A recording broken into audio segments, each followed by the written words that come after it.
we're here at the Royal George, a little bit different. Mm-hmm.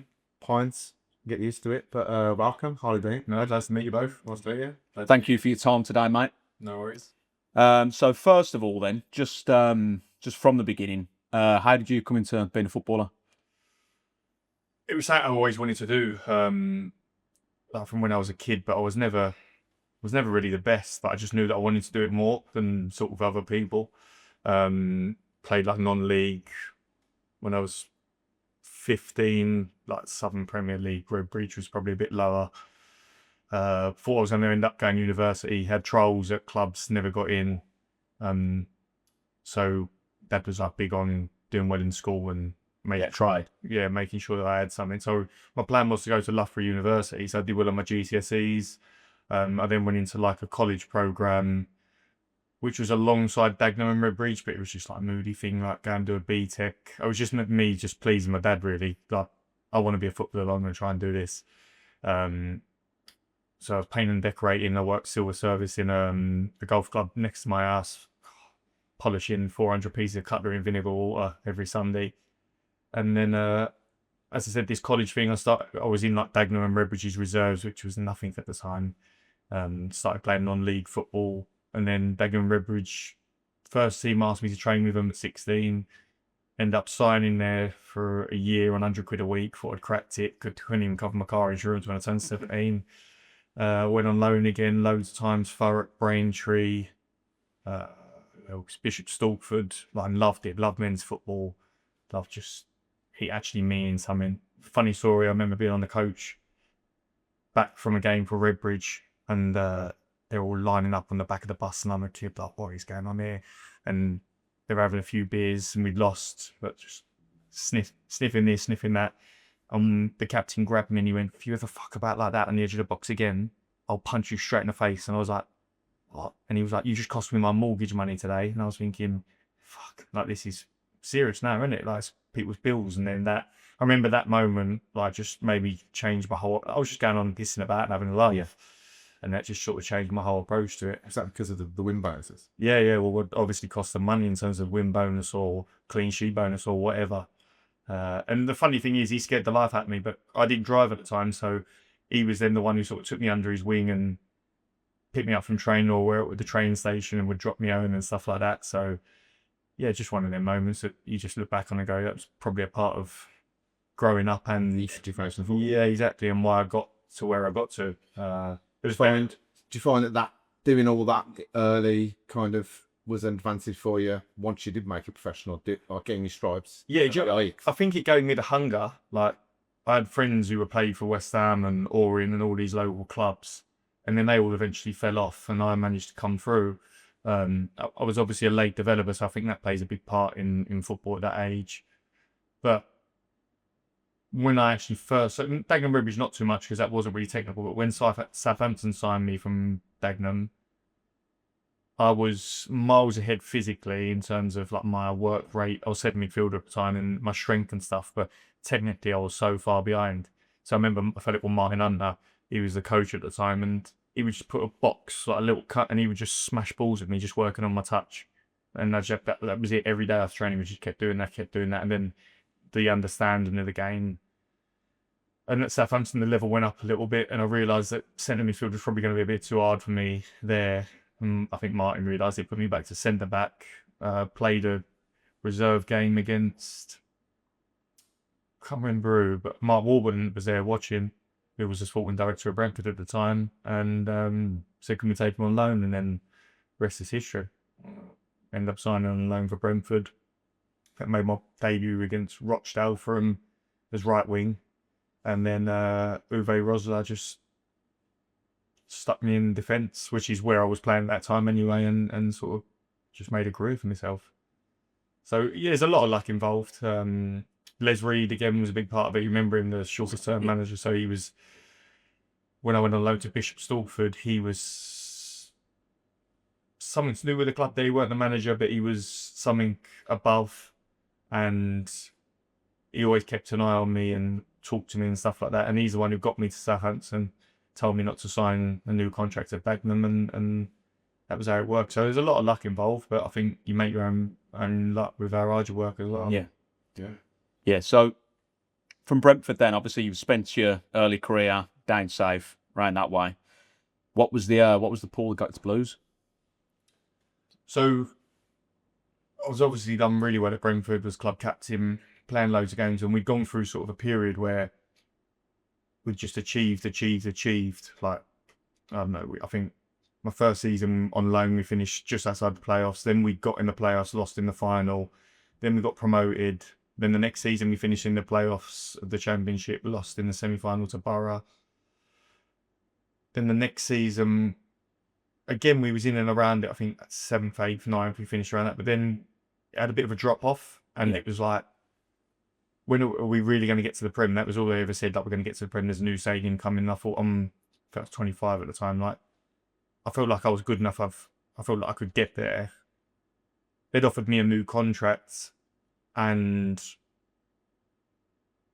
I said that I wanted to sort of explore other options. And as soon as you said that, Brentford, like, you can see it now.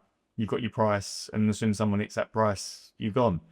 So what was that? So that was 2 million to Blues, wasn't it? Yeah, Is that right? I think it was 2 point something like that. And funny enough, I had them, Sheffield United. Who else? There's a few clubs interested. I can't remember right specifically. And Sheffield United, I was like, nah, it's a bit of a backset because they'd just come up to the Champions League one. They also went back to back. Yeah, went to Prep. So it was a cracking decision. And then I looked at Birmingham. Harry Redknapp was a manager. I'm a West Ham fan. Like, I went to Upton Park. I was a season ticket holder watching him manage. So playing for him was like big for me. And then I just looked at all the players they were signing and all the players they had already signed and thought, well, surely like they're giving it a go. Like they're going for it. Like, it's a massive club. And then I arrived and it was like, Jesus Christ, it's nowhere near like what Brentford is in terms of the infrastructure around it. And I don't even think until the Americans have come in now that infrastructure had changed really. No, which is some down. Which is a scary thing. How does it work? Just from a layman's point of view, it's like a reverse interview, isn't it? So do you go and meet with Harry Redknapp and he tries to say the dream, this is what we're doing, or how does it work? So originally I met a fella called Darren Dean. Would you know David Dean's son? Yeah. He was Birmingham's agent for this transfer window, I think. So when I met him in the Landmark Hotel in London with my agent, and he sort of said, look, we know how much it's going to cost. This is what we can offer you. Does that all work? And I was like, yep, no problem. And then as soon as you deal with him, I remember the first time I met Harry was when I drove up for the medical and had a conversation with him. He was talking to my agent, like my agent was the player, and I was sitting there as the agent. I'm pretty sure he didn't know it was me. I said this before. But he was like talking to it, going, cracking, need a big centre half, like come and edit and play a little bit. And we've got a big man in the 10 that's short you to it. And he's looking at him and I'm thinking, so yeah, I was like, yeah. And one mind with the agent's like 5'4" left back. And I come out of there, I went, Scott, like, do you think he was talking to you there? He's like, nah, like, he gave me the, and then about 3 weeks later, and he was definitely talking to me, by the way. So he didn't have a clue who I was. You saw on the shore, man, centre At the time, obviously. Sorry? That would be just in a line outside the office, and then like, was look just- at the time. yeah. It was like, Yeah, the available. But I was sitting in there and I don't know what happened. Oh no, so it was the next day. So I don't think I signed deadline day. I signed the day before deadline day. Then the next day we went in for training. It just so happened that my father-in-law knows a fella down south who Harry's really close with. So in the meantime of me signing, he's had the conversation with him, then got back to him. So Harry's come up to me and, I didn't realise you knew Jimmy Tibbs, and put his arm around me, and we're talking on the way back from training. But it was one of them where put his arm around me, but you know, like I couldn't move because he's shorter than me. So I'm just like walking in with him like this. in a headlock. Yeah. And he's like, is there anyone else from Brentford we should go for? Like, because he obviously didn't know. And I was like, but he knew we was a good team. And me, Max and Yotta had played that bright side for like probably 2 years together. I think Max a little bit more, Yotta a little bit less. But we just knew each other's game. But we knew Brentford's game with each other, which was completely different to Birmingham's, which is what we didn't take into account. And I was like, yeah, them two, if you can get them two, you've probably got the best right back in the league. And in my opinion, you've probably got the best winger in the league at that time. And he was like, all right. And then next thing you know, Max has run me. And then Yotta was on his way up to Middlesbrough, signed for Gary Monk. and then Birmingham come in, and then he was there, and that was it. So So we've got you to yeah. thank for Max Yeah. and Colin and Yotta. Yeah. I mean, Javaitli for Max, because Max was proper. Yotta was a top player, but he just didn't produce. He just didn't produce in Birmingham. But the football we played didn't really hold him. No, you saw it flashes, didn't you? But you saw that he had it, but not to say it was a completely different style. Yeah, it was a shame we got, because I knew how good he was. I'd seen him do things when we was at Brentford that only a Spanish player would do. Do you know what I mean? And it just never really happened for it. So what were your first thoughts when you walked in? And I know it's funny also about how bad the training ground and stuff was. So Yeah. Do you know what? When I first signed, it was rose tinted glasses. I was just happy to be there and whatever. But the big thing I noticed was the what's the word? The friction in the dressing room. Like there was different groups, and at Brentford we'd never had that because we was all the same age, same situation, wanted the same thing, all on around the same money. Like that was what Brentford did really well in terms of keeping it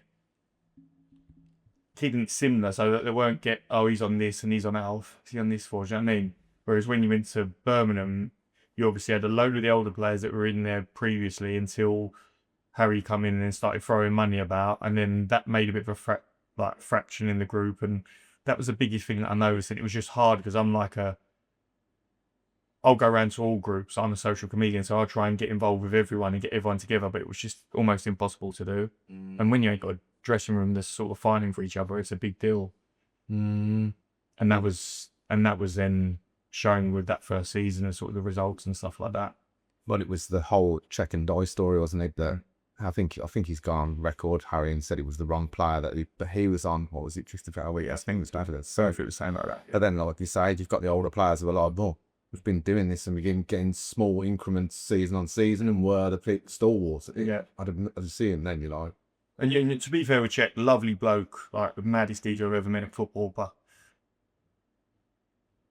he was on that much money, so you can understand, because we'd all go, like, he's fucking useless. He was useless, but so like if he's got the wrong player, like, I mean that's just he thought he was signing his agent. Probably like your thing. Yeah, probably. But honestly, he worked his nuts off. Like he'd be this geezer where we were in training and the manager's talking, doing a chat or something, and Czech's like there skipping on the sides, like one he's doing or doing press ups on the floor, just because he always wanted to keep working and stuff. He's mad. So someone rolling my ball. Yeah, rolling a ball. He's just kicking straight out of play, but like lovely bloke, like really nice bloke. But yeah, 'cause there was 9 signings, weren't there, that summer? So obviously Harry came in, saved us to a point, kept us up, and then it was let him spend his money. We've made the signings, and then what was it? 7, 8, 9 games in, then he's going then, isn't he? Yeah. Well, I think I only had a week with him. I think I had debut Norwich away, Leeds away, Preston at home. Norwich away, I think we lost 2-1, but it was a tough game. We played really well. Leeds away, I think they might have drawn. And then we lost to Preston at home, and then he was done. And I was like, no, been here 10 days and he's gone. And what chance you got if it's that? What does that feel like to the player then, if you bought into his philosophy and you like Harry Redknapp on a play fair? Do you think that? Was there a philosophy? Well, no, I think his philosophy was, I'm going to just sign the best players and we're going to win the league, or we're going to beat teams doing that. Like he's training. Because was he training or? He's training. He was there, and Bondi was there, but it was like even this was mad. So my first week, I remember, was we'd go out do a warm up, and then he'd go get a ball between two, and then we'd just be like kicking it to each other, like, and then he'd be straight into 11v11. And at Brentford, he was all structured, like you do these sessions, and I was thinking, oh, this is just the way he done it. And by the way, I'm not going to say anything. It's Harry Redknapp. Yeah. Like, I'm going to listen to what he says. This might be the best way to go about it. I think for him, he probably coached better players who had better understanding, obviously at better levels, and he took them practices into us. But we're in the Championship for a reason, because we're not as good as them lads. So maybe we need a little bit more help than he was giving. But he was more of a man manager, more like personable and stuff like that. Everyone's different, aren't they? Some people like that managing and coaching. Some people like everything being told to them exactly what they've got to do and stuff.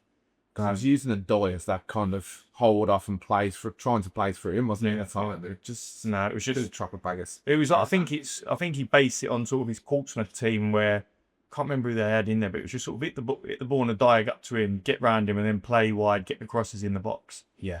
But yeah, it just didn't work. Didn't work. So Harry's gone. Carsley took interim, didn't they? Mm-hmm. And then Steve Cotterill is then your manager. So what's the change in philosophy, or what do you do then when you've got a new permanent manager? What was the idea with that?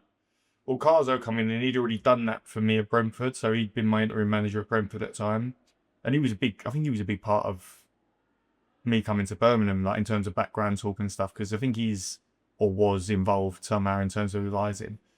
And then Steve Cotterill come in, and all the lads obviously had him with Harry the season before. I think he was assistant then, and they all liked him. Like I said, that he was basically the one who'd done most of it and stuff like that.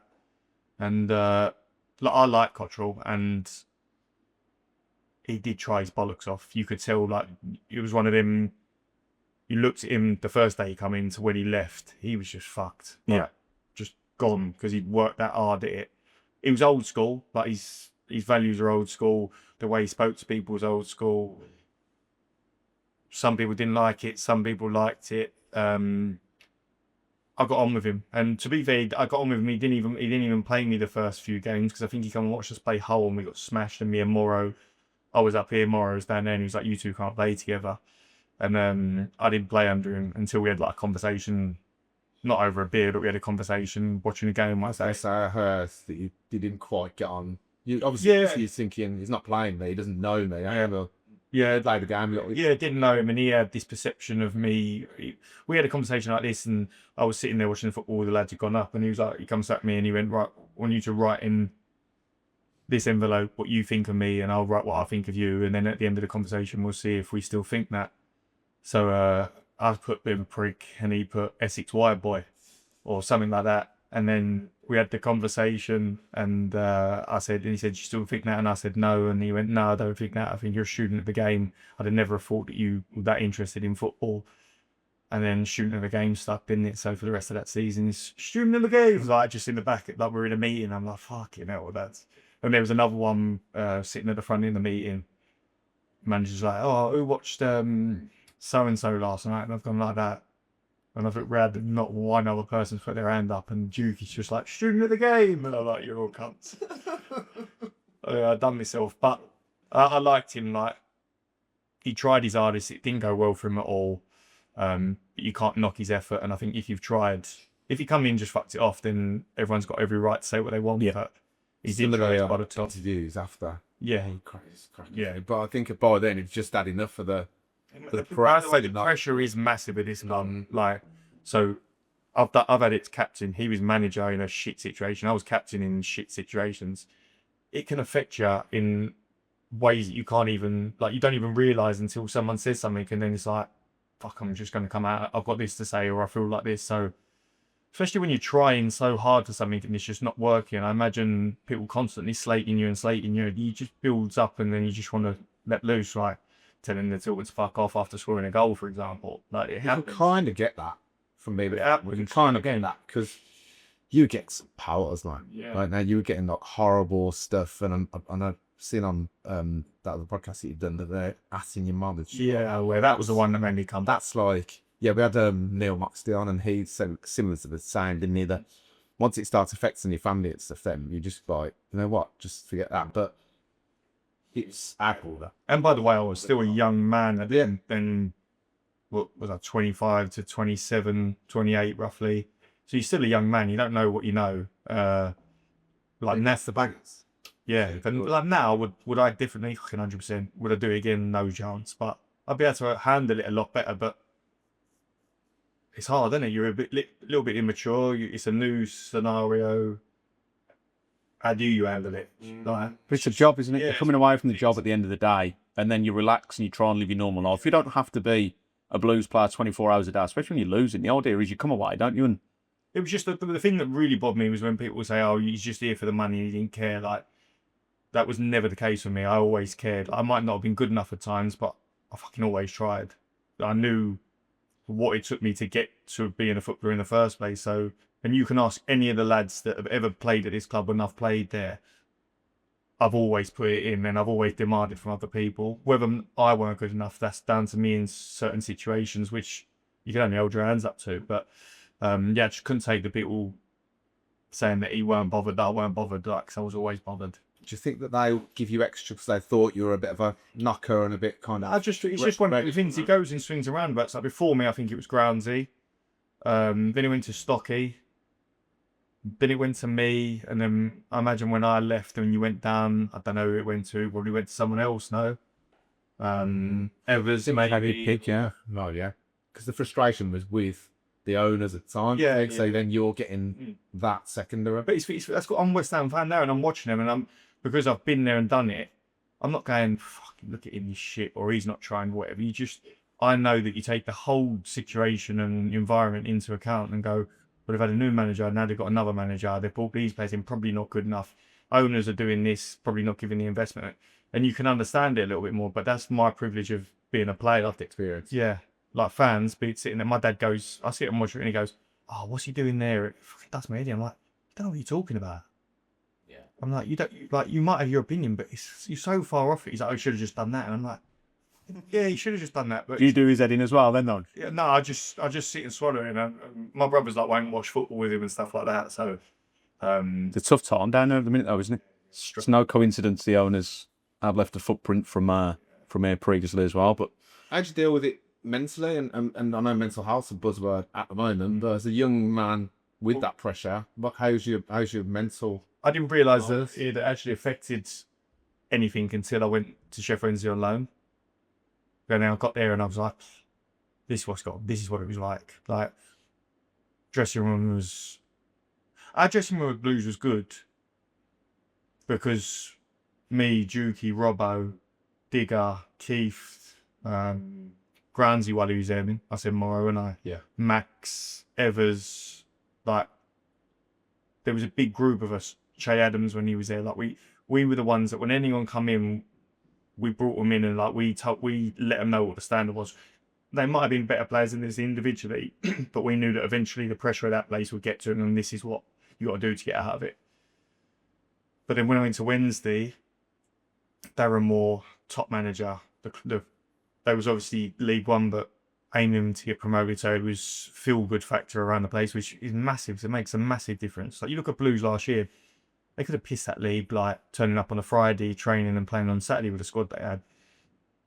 But as soon as you get that winning role and the environment's good and everyone's buzzing to be there, you're happy to go into work and stuff. And all right, it weren't the best situation above, but I just loved it. And it made me just fall back in love with football. It reminded me of Brentford, like just being successful. That's all you want when you're playing football, is just to have a bit of success or at least aim for success. No one wants to be celebrating staying up in the last day of the season. As relieving as that is, that's not season on season, then it's when it's a trend, then that's not really success. Yeah. And we all knew that. All we would celebrate or is relief, because no one wants to get relegated. Never wanted that on my CV, and luckily it was never on my CV. Like, unfortunately it happened the year after, but as I said, I think there was a reason for that, because a lot of the lads that I mentioned weren't there that season.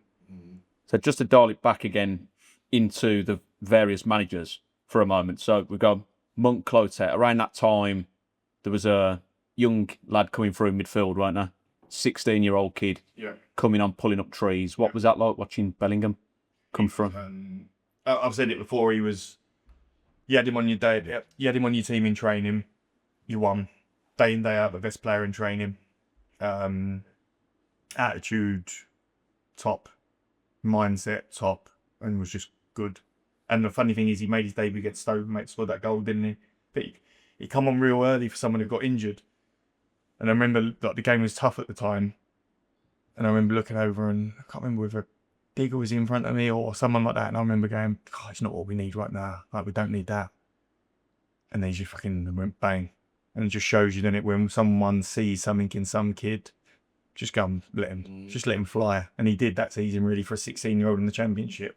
It looks like it wasn't even just build, was it? But he played like a man, didn't he? And do you find now, like you were talking about the media and the way the witch hunt, how do you see it now with how they've turned, even the national press? He was injured and he's come back last night, hasn't he? Played in El Clasico, scored, assisted.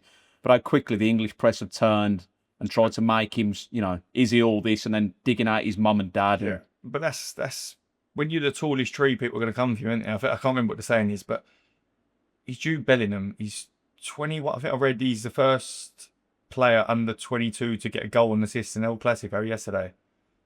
Like, he's playing for Real Madrid. He's probably the biggest name in the world in terms of football. Like, I reckon him, Vinny Jr. and Mbappe right now. I know you've got Ronaldo and Messi, but you're 22 years old playing for Real Madrid. Like, people are going to say stuff about you, and he probably don't give two fucks.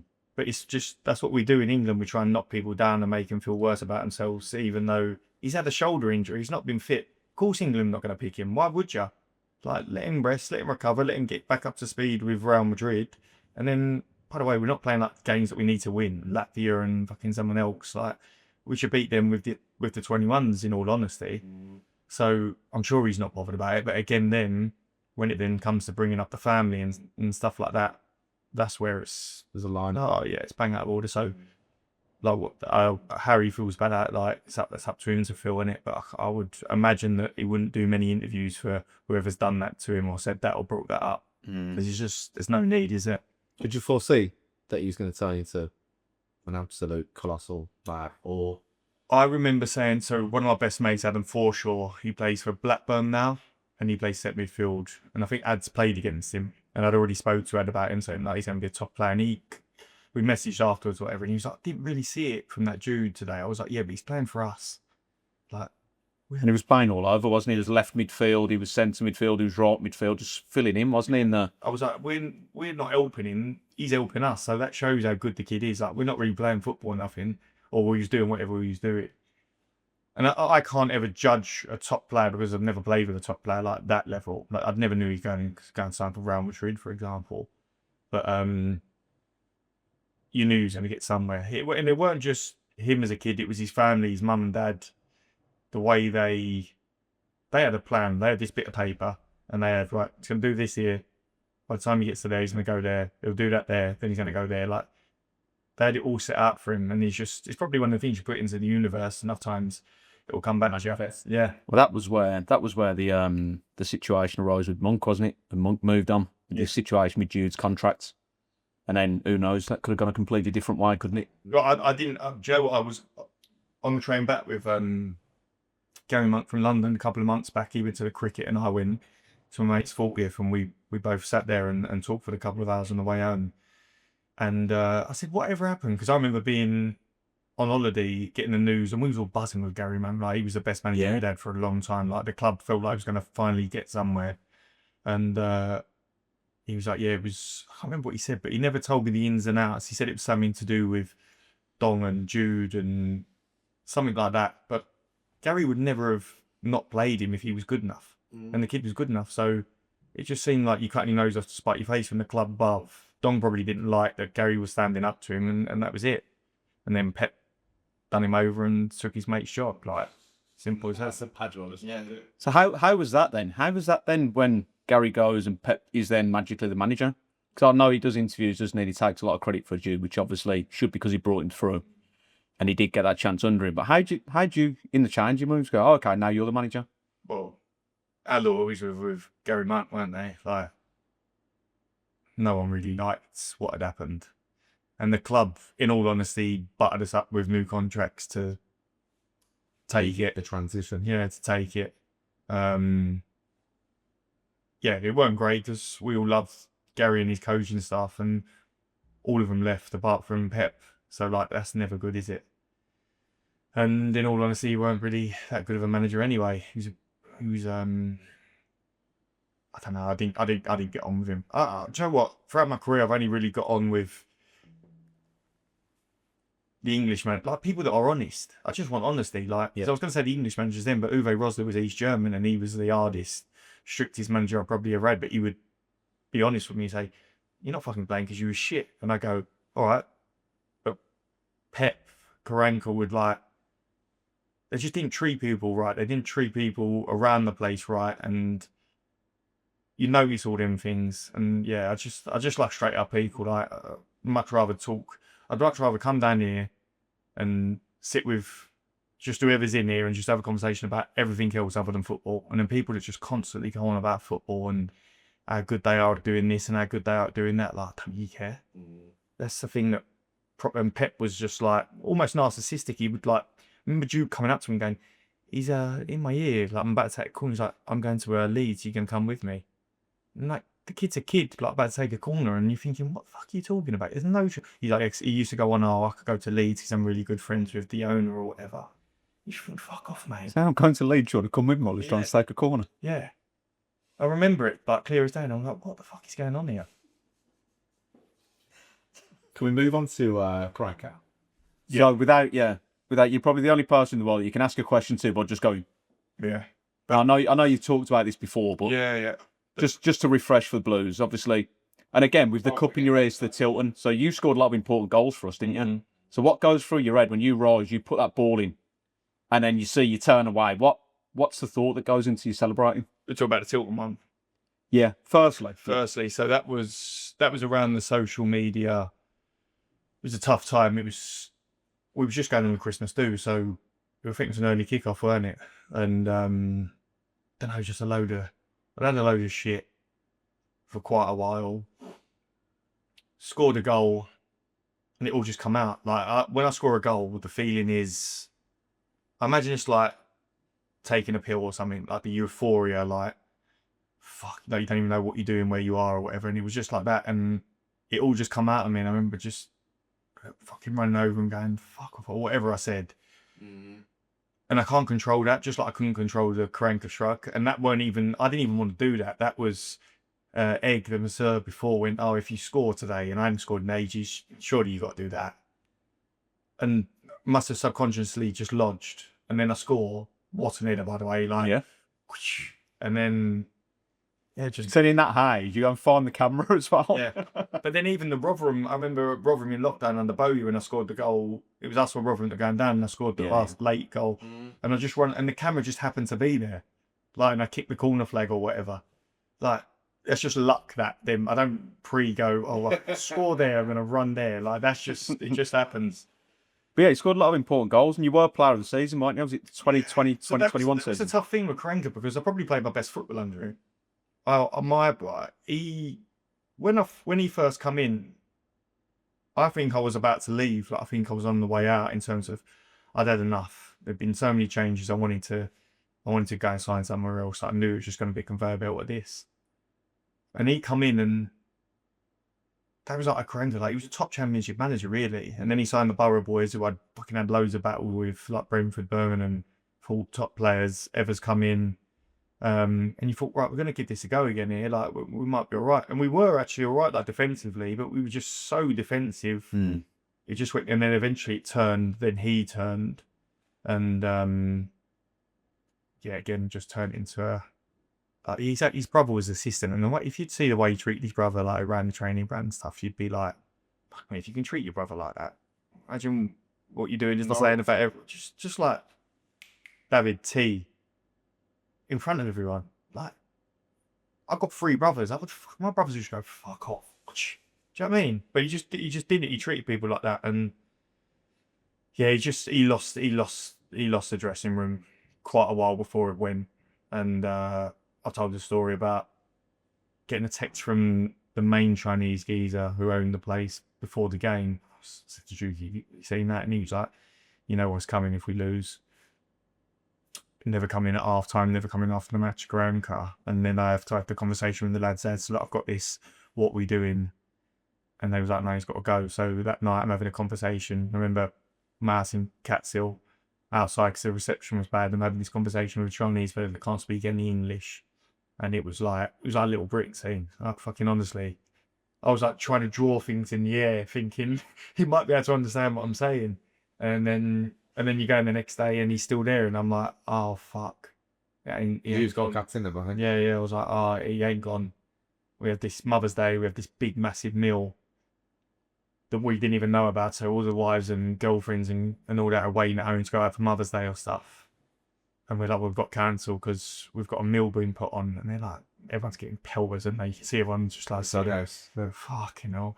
Got this meal going on, and Dong stands up, and there's like my friend Aitor so proud of the work he's done here, and we're looking at each other going, oh no, it's not done. He's like, that's why it's with a heavy heart that I'm sad to say he's been sacked. And we all look at each other like, come on. And all the physios are fucking like, come on. Like, no one said nothing. But then his staff are all sitting on a different table. So they've all stood up like, they haven't even been told. Like, he hasn't even told them. He's only just found out. And that's his brother. Did his brother know before the meeting? Yeah, he knew before the meeting. He knew. But he hadn't told none of his staff. Didn't touch his food. Nah. And then he produces this big fucking hand for him to take with him. About that big. Puts it over his shoulder like... Yeah, like that. And then he chucked his 2 pence in before he left about me, Dukey and Evers. Thanks for getting in the sack, because he must have known that one of us had the conversation. And then come for the physio. Big Pete, he was like a big bear. Walked out. Big Pete's lost his head, gone chasing after him. Dukey's gone chasing after Big Pete and Dave, the other physio, and they've managed to get Pete in the physio room. And like, because people had killed him. Pete hated him. Like, he was so horrible to people. And yeah, like I've been with the physios, not Pete because he's still at Blues, but Dave and Egg. Like, they set up their own thing in Solihull. So after my operation, I've been using them, and they say that was their worst season. Like, up there with one of their worst seasons. They hated him more than they've ever hated anyone in football. It says a lot when they've worked at the club for 25 years. Jeez, yeah. You're growing men, aren't you? Yeah, It's not as if it's... that's the thing with football though. Like, it's a load of grown men, but no one treats each other like grown men. That's what I can't get my head around. Like, in business, in life, like, if I don't like something you've done, or you're doing a job and no, can you do that better? Because whatever, if I'm paying you for it, so just tell me straight and I'll take it straight. It's just so like cowardly-ish. And Do you think that's where you've come through? You've been non-league and you've been an adult. You've done proper jobs. A lot of people just come through football and they don't have an adult life, do they? Yeah. Everything's done for them. Yeah. So they never actually get to be an adult, do they? Yeah. But it's all the stuff above as well. Like, if you don't like what I'm doing and what I've said, just come and say it to me. Don't go round the houses. Like, when Pep was in charge, no, sorry, Pep got sacked, and I think we had Guards and Christian Speakman for like a bit, didn't we? Yeah. A couple of games on it. And I said something in the changing room afterwards, like, I don't even think I played, but I'd watched the game and it was like, game of Leeds went with fucking shit, and I just let loose on the lads and everyone above. Like, we're in this shit situation with fucking them lot, blah, blah, blah, blah, blah. But what goes on in the changing room always stays in the changing room. Well, someone's gone up to the thing and told Dom, within 20 minutes, my agent was running me and said, what the fuck have you done? I said, what are you talking about? He said, he wants to sack you. I went, who? He went, Dom. I went, sack me for what? He went, say it, you said. I went, I even spoke to him. He said, I've said something in the changing room. He went, well, someone in there's gone up and said something to him. And I'm like, what the fuck are you talking about? Like, how is that even possible? Like, that's the sacred law of football, is what's said in the dressing room. It said, and by the way, I'm the captain. I can say not what I like, but You're the next... yeah, you're if I need to say something, there's not a gaffer in there at the minute. We've got Guards and British. So it was one of... I don't think it was Guards, because I still get on well with Guards now, but it was either... And it was Dodsey. Christian Speakman and Dodsey were all involved. So that got back, and then I remember going to train, Don coming out training with his boots on, his fucking tracksuit or whatever, and I'm having to just run on my own, and he's having this conversation about me while I'm running, and I'm going, fucking say it to me. I was like, come, you got your boots on, run with me and say it, and we'll have a conversation like while I'm running. Like, so my head's gone at this point, I'm thinking, fuck this place. And he wouldn't do it. And then they was like, well, you can't be sacked for what you said. Like, you can't be sacked. I had another falling out with Pep during lockdown. We was doing them training sessions just before we all got shut off. And like, we was doing this session, and it was a box, another box, and a box. And all it was basically just for the midfielders. But Guards was a coach at the time, and he was having the most touches of the ball. So I was like down on my knee, being a bit of a prick. And I'm not even going to say I weren't, like doing my lace up while the session was going on, because I was thinking, we're doing fuck all here. Like, this is shit. Pep's looking at me, and I'm just like, just taking a rest on my knee while training's going on, because there was nothing for me to do. We go into a game, little five sides, and I'm like, just want to run about. So I'm like playing into the centre mid, getting a 1-2, and then I'm running forward. And he's like, you're a fucking defender, run back. Stay back. And I'm like, it's 5 sides. I want to get some work in. We're about to be shut off here. We had the biggest row ever. He's called me, and I just said, oh, mate, you're a cunt anyway. No one liked you. Well, no one here liked you. And he sent me in, and then sent me in for training. Only time I've ever been sent in from training. in my whole career, and tried to find me 2 weeks' wages. But then we went into lockdown, and then when we got back, he'd rung me on the phone and we'd sorted it out. He said, sorry, I was under pressure because everything was going on. He didn't think he'd get back to Spain and stuff like this. And I just said I was just being a prick that day. Like, it was as simple as that. We all love you, really. Yeah. But we'll just get on with it. Yeah. What was that like going through COVID times? That was a strange time. Yeah. With no one in the state. It was weird. Yeah, it feels like it was so long ago. And by the way, what a load of bollocks and all. Like, now knowing what we know, do you know what I mean? Still sell the kits in the chemist. Yeah. Still people, isn't it? They go, oh, I've done a test yet, I had COVID. Yeah. Did you have to get vaccinated? That was that Plug it. Just they covered. were like, it was a big thing for the league, but I didn't. League. I didn't. Whatever. I didn't. I said no. I said I ain't doing it. Was there any pressure? Oh yeah, it was like massive. Like, not just from the club, but it was from the league as well. I think, like, if you weren't, you couldn't be involved in the games because that was like COVID bubble, weren't it? Yeah. I don't know how they got round it or whatever, but I just said no, I'm not having it. Played in someone else's night. Yeah, I just said I'm not having it. I was checking Doyer for that game. Best game he's ever had. Yeah.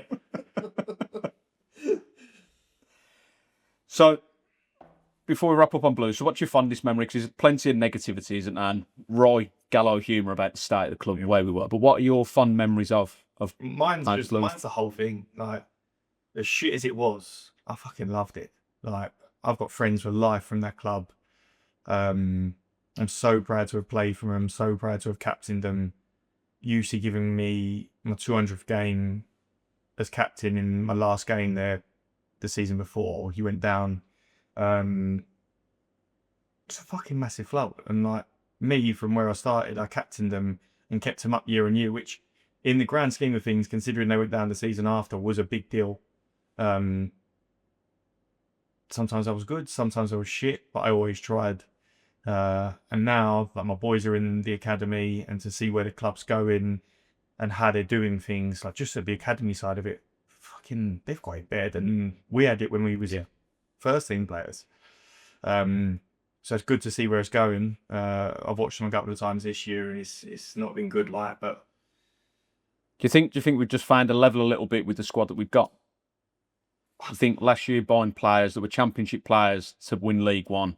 Do you think now in the championship we are a team of not average championship players, but do you think you find your level naturally in this league? I don't think it's a player level thing. 'Cause I think you've got the top squad. I watch them and I think it's fucking boring. Dispossession bank. Yeah, it's like it's almost like, you know, like the trend of football was like, let's keep the ball and play and play and play. Like, Blues never had that, and now they've got it. It's like, well, we're going to stick to that. But football's going away from that again. You look at Arsenal and even City and all these teams that did that. They're fucking lumping it, long throws, corners, big man up top, just causing havoc. And we're sort of now behind in the curve. Like, we're just trying to play this possession-based football.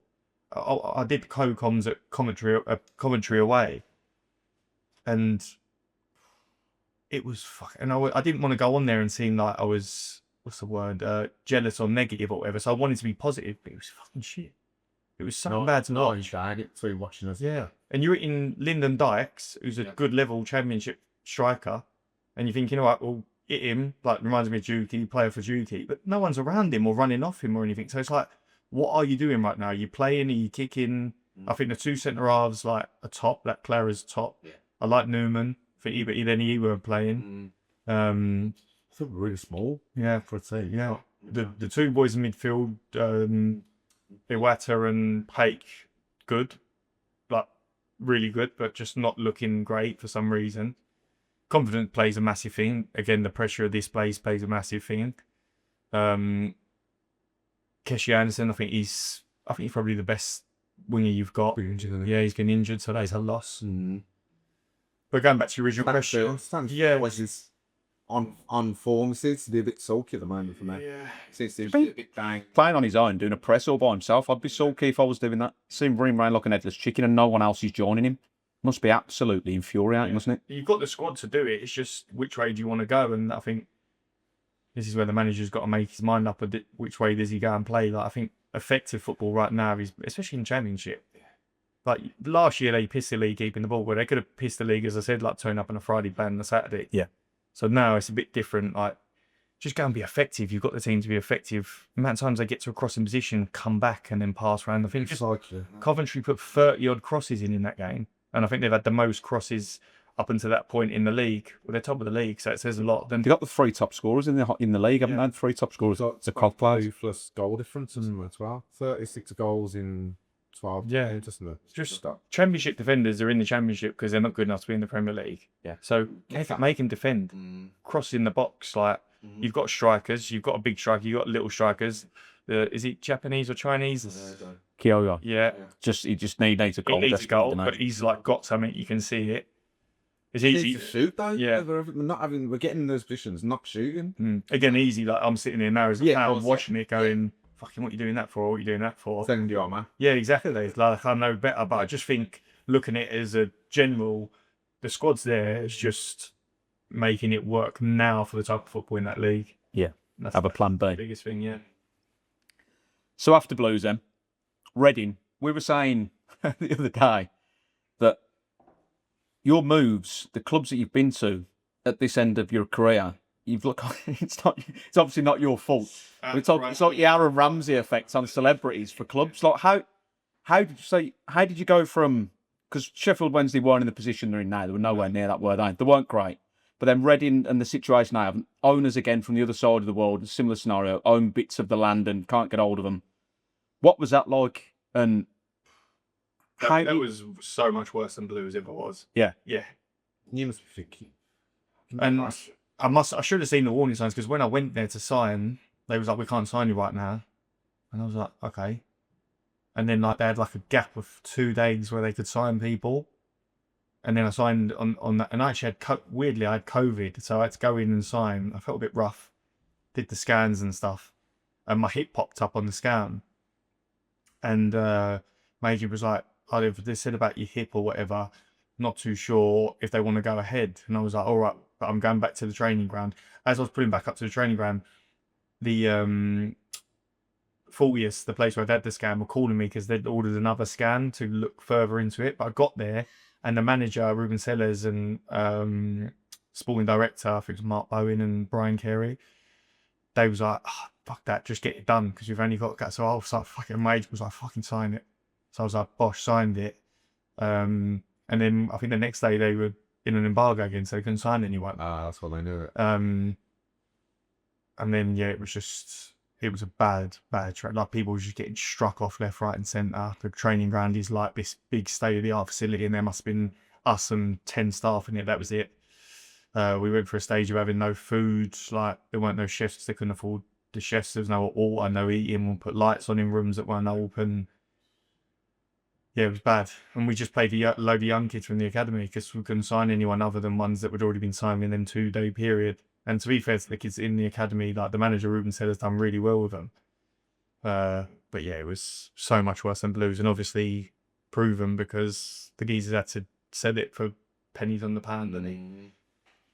But massive club, stadium's unbelievable, training ground's unbelievable. Just again, yeah, bad situation for me to go into. And then my hip started giving me serious grief about probably about 6 months into signing. I'd just be popping tablets to get through it. And what didn't help was the travelling. Like, I live up here, going down there. I'm not moving my kids for the sake of 2 years. So that's my own fault. I put it on myself. It's a poor like of a commute, that, isn't it? Doing that every day, like, is no good. And I said to myself, oh, I'll stay down, but you don't. I don't want to be away from my kids sitting in an hotel at 34 years old. Like, so it weren't great. And to be honest, until Sellers got sacked and Hunty come in, who's just been sacked yesterday. Yeah, I saw that. I never really got a sniff because he played this mad high line, like ridiculous high line. It was just about springing back and fucking couldn't do it. Hunty come in, I played, done really well under him, and picked up a little injury whilst I was rehabbing that. They said I will put a steroid in your hip just to see through to the end of the season. Well, since speaking to the surgeon after having my hip replaced, he was like, once you put a steroid into a main joint, it disintegrates the rest of the cartilage that you have got there. And that's what, when I come back from that thing, couldn't move. I couldn't move. Like, was in pain all the time.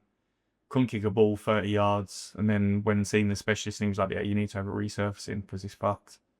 And now I feel 25 again. Yeah. Yeah. I've been What's the resurfacing advice? So resurfacing is what Andy Murray had. So they basically take the ball off and they put a metal socket in and they've got a metal ball on and then it just glides. Like, I mean, I feel so good. I've been, what was that, May the 20th I had that done. And 6 weeks I was on crutches. And then I had 6 weeks of loafing in the gym, getting everything back going. Been working with Hunty and Edgar Ascension in Solihull.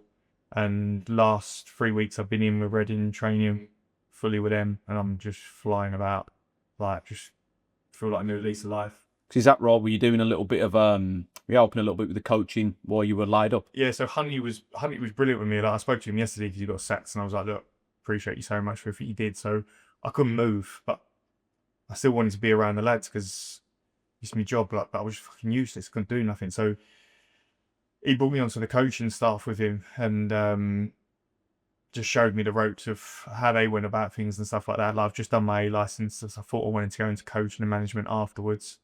So I did that with him, and he was top class with me. And then even after my operation, he's like, come in and train with us as soon as you're up fit and go and stuff.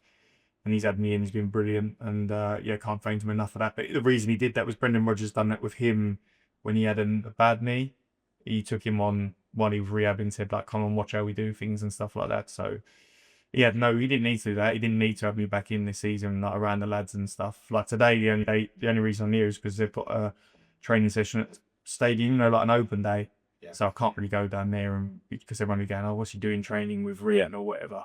Cannot see in sack, so that didn't help. It's mad that there was an interview on TalkSport not long ago with him, and he was talking about the way he sees the club and how the club trusts him and the vision. And it's just football, isn't it? And to say fans are fickle, because like with Blues fans now, you got certain fans saying Davis out, whatever, because the owners want more. And we go, no, you can't be so fickle. But football itself, everything about it is fickle, isn't it? Everything is just like, in a blink of an eye, it changes. Your manager, your club love him, he's gone. The players are gone. I said to Hunty on Friday when I was in, we was having coffee at the coffee machine, I said, because they just won on the Tuesday night and I watched it and I knew that you could feel the pressure and they won.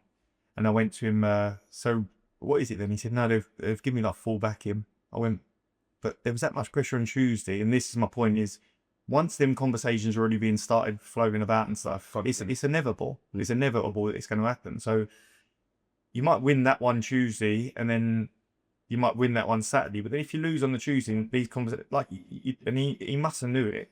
Yeah. Because I think they drew on the weekend anyway. I don't even think they lost. So they've gone winning a draw, and then he's been sacked. That's happened with us with Eustace. Yeah. Remember? Yeah. But that's political stuff, wasn't it? Already on card. Because he was, again, Gary Monk, top, John Eustace, top. In many staff, like, what he did for that club. And he's proven it wherever he's gone, by the way. Like, he's a top manager. And, yeah, like, for the time players didn't want that either. It's the same ilk, yeah. Monk, Rowie, and Eustace are like three managers where Blues fans are like, yeah, we can get behind, obviously get behind anyone, but they're good, honest. You look at the names that come in from then for these foreign owners, a Zola, a Rooney. It's like the watching Premier League years from 20 years ago, and that's what the base on recruitment's on, isn't it? But again, quickly, just going back to the Rooney stuff which you touched upon, he's similar to what you were saying about the players not being good enough when Redknapp was here. Mm-hmm. That's what Rooney kind of hung on to say, and I'll harp on about this a bit, that saying about Vincent Kompany had philosophies at Burnley and then went to Bayern and put the philosophies in, and they seen that he was doing that, really didn't have very good players. Mm-hmm. Do you think Rooney would be a better manager if he was to manage Premier League team? Or what? But if you've got an opinion on it all. I think that's a tough. Well, I didn't work under him. I spoke to a lot of the lads that did, and again, he went to Plymouth, and a few of my pals are there. And I think it's the same with anything. It's your work ethic. You've got to put the work in to get the success. And from certain things that I heard, the work ethic wasn't what it needed to be. Again, I haven't worked under him. Best player that England ever produced, probably one of my idols growing up. Probably, if I'd have worked under him, I'd be able to give you an opinion on what I think of him, but haven't. I'm just going off of what people have told me, and I just think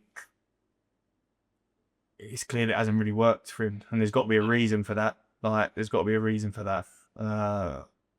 And the things that I've heard is his work ethic and stuff like that, and not to the level of other people. Like, it's an hard game now. Like, long gone are the days where a manager turns up at 10, leaves at 1 or whatever. Like, they're in from 7, 8 o'clock in the morning till 6 o'clock at night.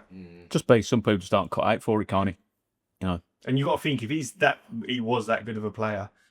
Juki told me a story that they were doing a session, and he said his training boots, his trainers on the training ground, and he's like, we just got to do this, and he went, no, like they was doing a set, he couldn't, whoever he was asking to do it couldn't do it, so he said, like, passing around, someone smashed on it and just slept it, and then just hit this ball like, pum, with trainers on, and everyone was like, and he's like, well, can't you just do that, lads? So if he can't get that in his head, that these lads are not Wayne Rooney or not got his ability, you're already fighting a losing battle, aren't you? Yeah. So what's the future hold for yourself? So I'm trying to get back in now. Trying to get back in playing. I feel like, as I said, I'm 25 again, so You still got the hunger? yeah, I've always wanted to play football. I wouldn't have had this operation if I didn't want to play again.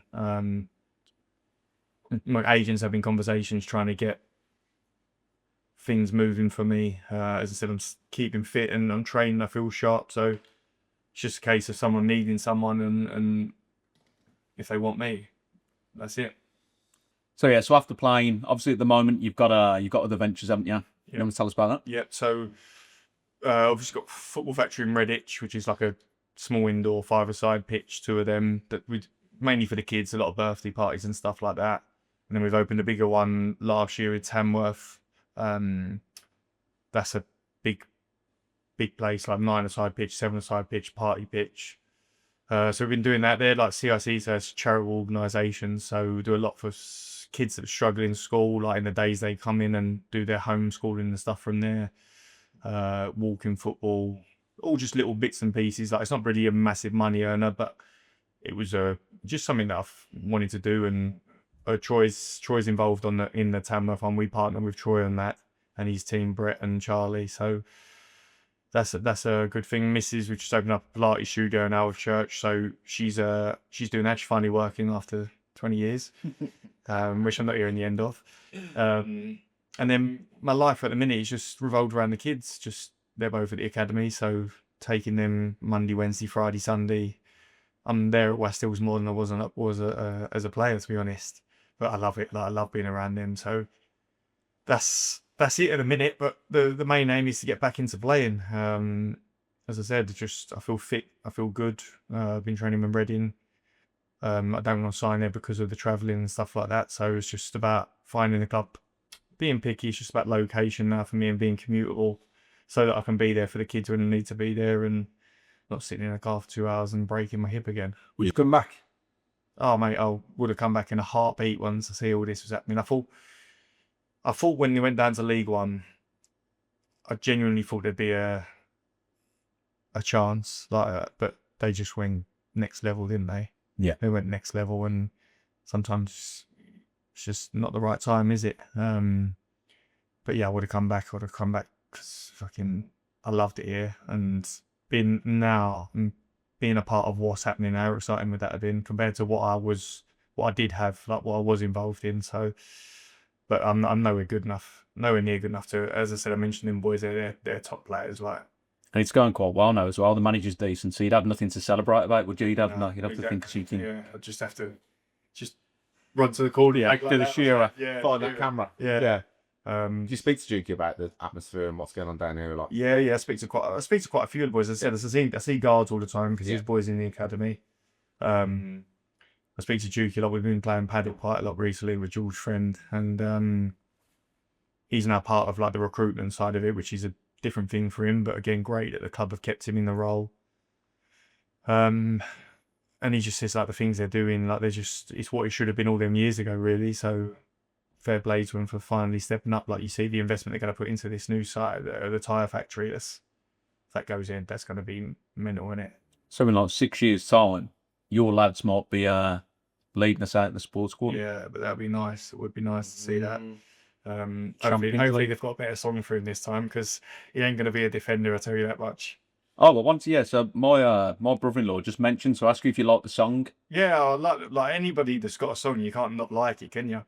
It's just, how often do you hear that song now? You know, like you're end of your nan's birthday, saying, "Do you remember?" comes on, and then I just think, oh, it's fucking just one of them. Just I don't know the actual lyrics of the song no more. I just know the lyrics to that one. Did you ever get a song anywhere else or just down here? I had one at Brentford. What was it now? Oh, I had the one when we played Brentford. Yeah, It was a fat shit defender in a shit football team. That one stuck with me. Brilliant. Yeah, fucking whoever put that on the tannoy, thanks very much. Funny, so Dean Smith, actually, because he was the manager of Brentford at the time, weren't he? And when I left, and he was like, he was a Villa fan, he was like, "Don't sign there, like they're banging trouble." And What about us? yeah, and I didn't really listen. And when they done that night when they beat us, he rang me straight away the next day, and he was like, "I found out who it was who done that. Like, it's unacceptable. They're gone. I've sacked them." Because I played the most games for Brentford since World War II. First played squad at Wembley for him, captained them. I think I played 250 or 249 games for him. So for some little kid who didn't know, do you know what I mean? And one of them, like, as football is part and parcel. I never wanted to go there and be hated. Like, I love that club. That's what I mean. I bet you a lot. Yeah, I didn't like that. They've been on me to go back, and all the other lads have received like this cap because they've got like Hall of Fame and stuff. And I do want to go out and take my son and watch a game, but just left a bit of a sour taste. Do you know what I mean? Yeah. But that's football, isn't it? It is. Right. Well, I think, yeah. On that note, mate, we'll say thank you ever so much for your time. Best of luck in the future. I hope it all goes well. That keeps going good. No, Thanks a lot. Cheers, man.